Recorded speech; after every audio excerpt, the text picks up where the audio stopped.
Pemirsa, hari ini pasangan Prabowo Subianto dan Gibran Rakabuming Raka resmi mendaftar ke KPU dan memastikan pemilu 2024 mendatang akan memiliki 3 kandidat pasangan calon presiden dan wakil presiden. Lalu seperti apa peta kekuatan masing-masing pasangan dan bagaimana menjaga demokrasi di tengah isu intervensi kekuasaan serta dinasti politik? Kita akan membahasnya bersama dengan pengamat politik Ikrar Nusa Bakti. Selamat pagi Prof. Ikrar. Pagi Prof. Ikrar. Selamat pagi Valen, selamat pagi Mega. Ya Prof. Ikrar, pagi ini kan diisukan Prabowo dan juga Gibran akan mendaftarkan diri ke KPU ya, akan melangkah ke Pilpres 2024. Ini kan semakin melanggengkan bahwa ada dinasti politik dari Presiden Jokowi karena anaknya menjadi cawapresnya Prabowo. Bagaimana dengan situasi seperti ini Prof. Ikrar melihatnya?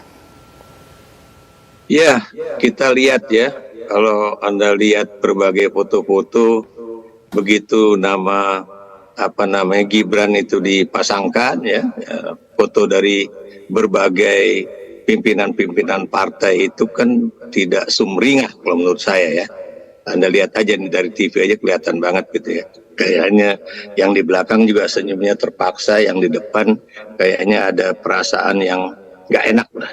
Nah begini ya, kalau tadi Pak Prabowo mengatakan bahwa dinasti itu baik untuk rakyat ya, pertanyaan saya, dinasti yang macam apa gitu kan? Kalau memang itu melalui suatu tatanan hukum yang jelas ya, itu nggak jadi masalah ya. Nah kalau itu misalnya dinasti terjadi pada saat misalnya bapaknya atau ibunya tidak menjabat di pemerintahan, itu nggak masalah karena biar bagaimanapun itu bisa berjalan secara alamiah ya.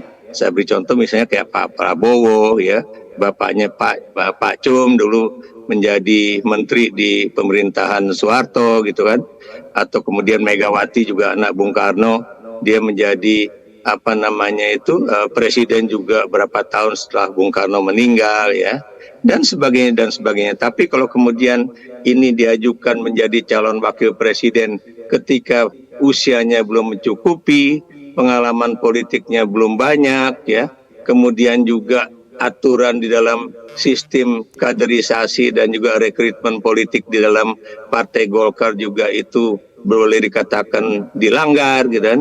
Jadi hal-hal semacam itulah yang menimbulkan suatu tanda tanya besar ya.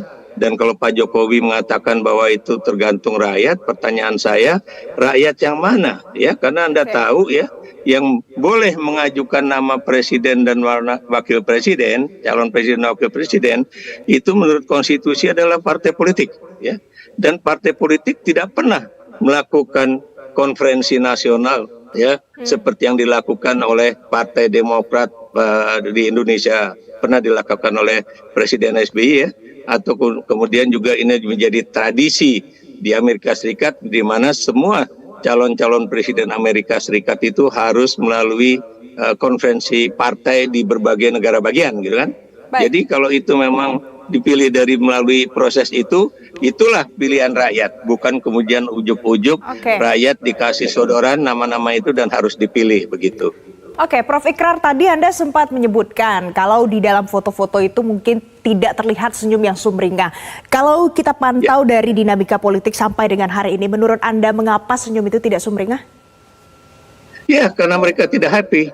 Mereka mungkin berada di kalau dalam bahasa Inggris itu under duress ya, di bawah tekanan gitu kan, untuk menerima bahwa inilah calon yang harus mereka ajukan gitu kan. Jadi ini makanya senyum itu tidak sumringah, tidak happy, dan kayaknya benar-benar keputusan ini bukan keputusan yang apa istilahnya, yang mereka terima dengan hati yang sangat lapang lah begitu. Baik. Iya, Prof. Ikrar, kan juga sebelumnya ada tagline yang mengatakan bahwa Jokowi adalah kita nih biasanya. Dengan dinamika seperti ini, Gibran menjadi cawapresnya Prabowo, apakah masih bisa dinyatakan bahwa Jokowi ini ya milik rakyat gitu? Atau sudah tergerus sekarang?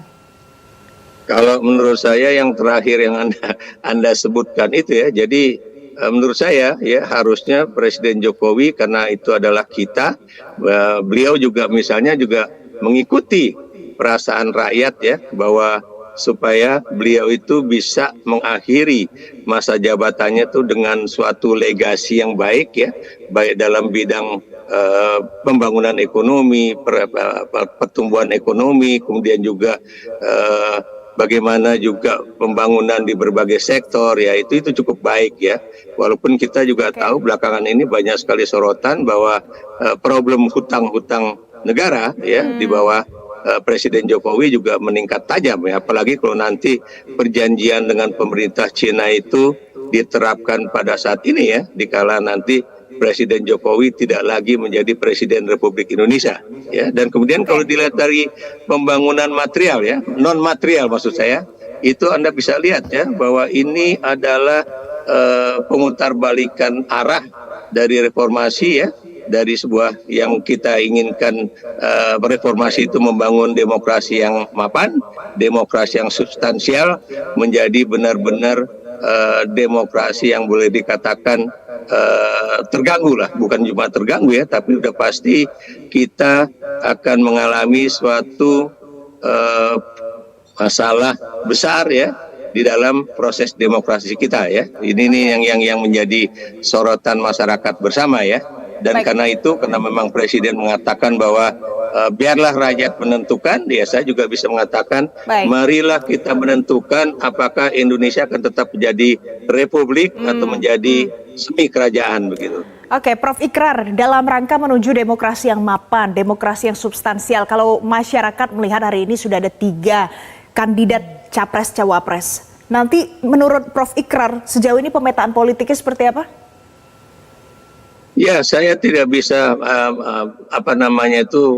mengatakan untuk memilih si A atau memilih si B ya, tapi yang jelas-jelas di sini menunjukkan bahwa apa yang terjadi pada saat ini dari sisi pemetaan politik ya, ini memang suatu terjadi perubahan besar ya dibandingkan dengan 2014. Maksud saya, kalau 2014 itu kan Jokowi itu berada di sebuah sisi di mana Jokowi itu didukung oleh partai yang boleh dikatakan tidak terlalu banyak ya, dan kemudian dia juga berada sebagai orang yang dikatakan sebagai Jokowi adalah kita ya. Sekarang itu Jokowi sudah berpindah tempat ya, dari koalisinya sendiri kemudian berpindah ke koalisi yang besar, dan kemudian anaknya juga dimajukan sebagai calon wakil presiden yang kepada calon presiden yang dulu menjadi kontender dia atau pesaing dia ya. Jadi ini yang posisinya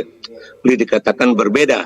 Walaupun kemudian Pak Prabowo masih tetap di dalam suatu koalisi yang paling besar di antara 3 pasangan calon ya. Kalau kita lihat kan dari jumlah kursi yang ada di DPR ya, ini kan koalisi Prabowo dengan Indonesia Majunya itu kan adalah koalisi terbesar ya. Dan Gibran masuk di situ. Dan kemudian juga ada koalisi yang berikutnya yaitu Amin ya, Anies Baswedan dan Gus Imin ya, itu juga masih jumlah kursinya masih cukup besar. Dan baru kemudian koalisi yang paling kecil adalah Ganjar Pranowo dan Muhammad Mahfud MD begitu. Baik, jadi semuanya punya porsinya masing-masing. Juga dengan jalan ninja PSI kepada Pak Prabowo dan Mas Gibran, kami berpesan agar menjadikan pemilu 2024 sebagai pemilihan umum yang santun dan santuy. Tidak dikit-dikit ngegas, ngejek, merendahkan, apalagi sampai memfitnah. Kalau ada yang memprovokasi, ya woles aja lah. Kalau ada yang fitnah, jogetin aja. Kalau ada yang nyebar hoax, ya kita senyumin aja. Ojo nesu, kalau perlu kasih jempol.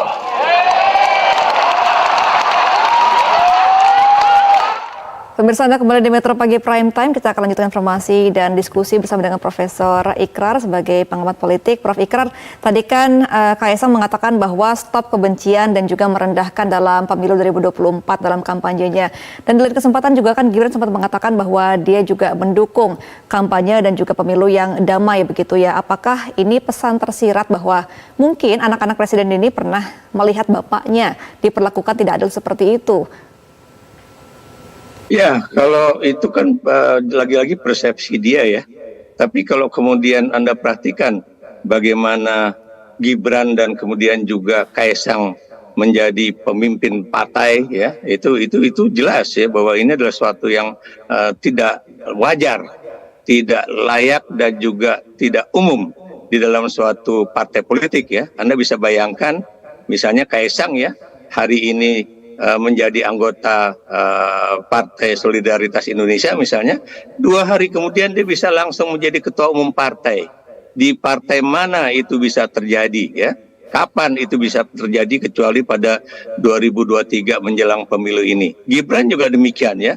Hari ini misalnya dia menjadi diangkat menjadi anggota AMPI, 2 hari kemudian dia dinyatakan menjadi bakal calon presiden, wakil presiden dari Prabowo Subianto ya. Ini juga suatu proses rekrutmen politik tanpa pengkaderan ya. Ini yang makanya saya katakan itu menghancurkan sistem merit yang ada di Partai Golkar, menghancurkan sistem merit yang ada di semua partai-partai politik ya. Kalau dikatakan bahwa ada politik kebencian dan sebagainya, kalau kemudian saya katakan kalau saya memberikan suatu pernyataan Pak Jokowi, kalau Anda waktu itu mengatakan ojo ke susu, ojo gerusa-gerusu, bolehkah saya sebagai mantan pendukung Anda, sebagai mantan duta besar yang dilantik oleh Anda, itu juga menasehati Anda, memberikan wejangan pada Anda itu jangan gerusa-gerusu, ojo ke susu, karena Anda itu belum layak menjadi calon presiden. Makanya di tulisan saya itu ada pernah saya katakan bahwa ya tunggu 5 tahun lagi ketika persoalan usia, persoalan pengalaman itu juga mungkin tidak lagi menjadi pertanyaan besar di kalangan masyarakat begitu.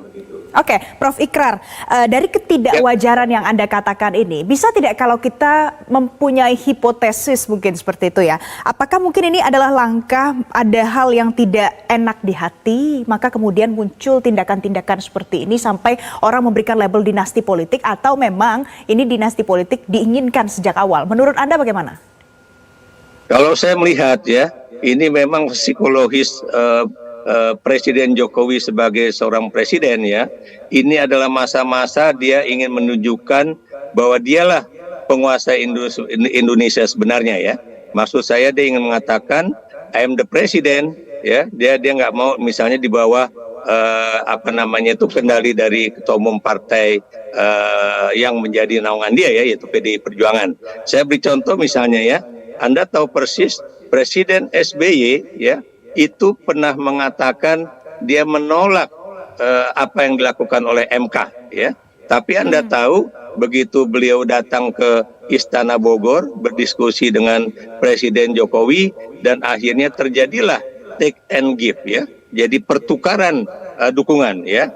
AHY akan diangkat menjadi anggota kabinet, tapi Partai Demokrat ya wajib hukumnya untuk kemudian mendukung Gibran sebagai cawapresnya Prabowo ya.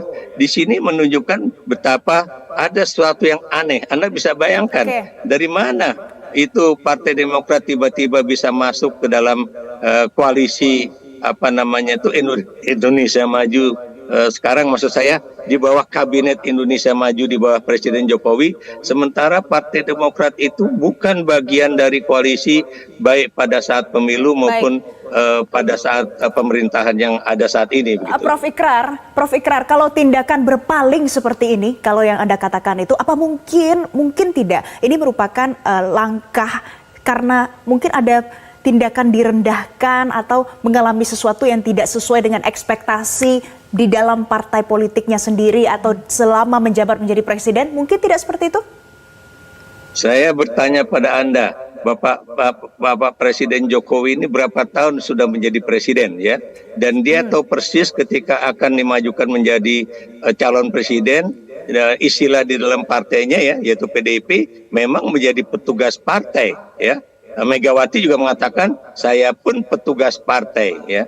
Nothing wrong with that ya. Kayak misalnya di Amerika Serikat sendiri kan calon-calon presiden dan wakil presiden nyatakan bahwa mereka ditugasi oleh partai untuk kemudian menjadi calon presiden atau menjadi calon wakil presiden atau gubernur dan sebagainya ya. Kata petugas itu tidak selamanya negatif gitu kan. Nah, kalau kemudian itu muncul di akhir masa jabatannya, itulah yang ingin saya katakan tadi di sini, psikopolitik kekuasaan seorang presiden itu ingin menunjukkan bahwa saya pemegang kekuasaan, makanya kemudian saya bisa ganti-ganti orang seenak saya tanpa ada komunikasi politik, tanpa ada diskusi dan sebagainya. Saya beri contoh misalnya ya, maaf kalau saya terus terang ya, bagaimana kejadian di dalam pencopotan menteri-menteri di bawah Partai Nasdem misalnya kan, itu kan harusnya secara budaya politik yang ada selama ini kan biasanya dia akan berdiskusi dengan ketua partai yang anggotanya di reshuffle itu, dan kemudian kira-kira siapa penggantinya. Tapi dalam 2 kali pergantian menteri yang berasal dari Partai Nasdem itu tidak ada diskusi dengan Pak Surya Paloh ya. Di situ menunjukkan betapa keadaban politik yang selama ini dijalankan tidak terjadi ya. Kemudian ini juga AHY menjadi anggota kabinet. Apakah itu kemudian ada diskusi? Tidak. Apakah itu misalnya untuk kepentingan rakyat banyak Indonesia? Tidak. Kenapa demikian? Karena hanya 1 tahun menjadi menteri, apa yang bisa dilakukan oleh seorang menteri gitu. Maksud saya di sini ini lebih kepada bagaimana mengamankan kekuasaan Presiden Jokowi dan juga membangun kekuasaan yang baru itu begitu. Baik, Prof. Ikrar, mungkin kalau Presiden Jokowi kan sebenarnya selama ini sudah legowo ya jika dikatakan mungkin dibully rakyat ataupun diberi kritik begitu ya. Apakah ini mungkin menjadi salah satu pemantik begitu? Karena mungkin keluarganya yang sudah mulai diserang seperti Gibran, Kaesang. Gibran pun juga pernah mengatakan bahwa dia tidak mengerti apa-apa dalam posisi seperti ini. Dia seperti anak kecil yang hanya mengikuti arus seperti itu. Bagaimana Prof. Ikrar? Tapi sarkastik ya, cuma ya. Kalau saya mengutip kalimat Anda tadi ya, kalau dia mengatakan bahwa dia anak kecil, kenapa kemudian dia mau dijadikan calon wakil presiden? Apakah kemudian dia dewasa di dalam pengambilan keputusan dia? Apakah dia kemudian memang cukup layak untuk menjadi calon presiden kita, yang bukan mustahil, itu juga diduga akan bisa cepat menggantikan Presiden Prabowo Subianto kalau memang terpilih gitu kan. Jadi Ikrar, disinilah yang kalau menjadi itu disampaikan problem kita. secara sarkastik bagaimana Prof kalau kita memaknainya? Kalau persoalan sarkastis atau tidak sarkastis, saya tanya pada Anda, apakah di dalam kampanye pemilu di luar Indonesia itu pernyataan-pernyataan itu tidak muncul ya? Apakah di dalam misalnya kampanye politik di Indonesia ya selama ini, baik itu di era Orde Baru ataupun di era reformasi, apakah kampanye negatif ya, apalagi kampanye hitam itu tidak terjadi di dalam sejarah proses politik di Indonesia menjelang pemilihan umum. Dan kalau kemudian Anda itu kupingnya nggak kuat ya udah nggak usah jadi pemimpin. Kenapa demikian? Karena seorang pemimpin itu juga harus tahu diri apakah memang dia layak dan tidak layak untuk menjadi pemimpin bangsa. Dan karena itu kalau kemudian ada sentilan kritik, harusnya ya dia tahu apakah itu kritik yang masuk akal, kritik dari pendukungnya, ataukah itu misalnya kritik dari para oposannya gitu. Baik, kalau begitu kita harus menantikan lagi sebenarnya jalannya peta politik hari ini nanti seperti apa. Tapi terima kasih Prof. Ikrar sudah bisa berbagi sudut pandang baru dan sudah bergabung bersama kami pagi hari ini di Metro Pagi Prime Time. Terima kasih Prof. Ikrar. Jelajahi cara baru mendapatkan informasi. Download Metro TV Extend sekarang.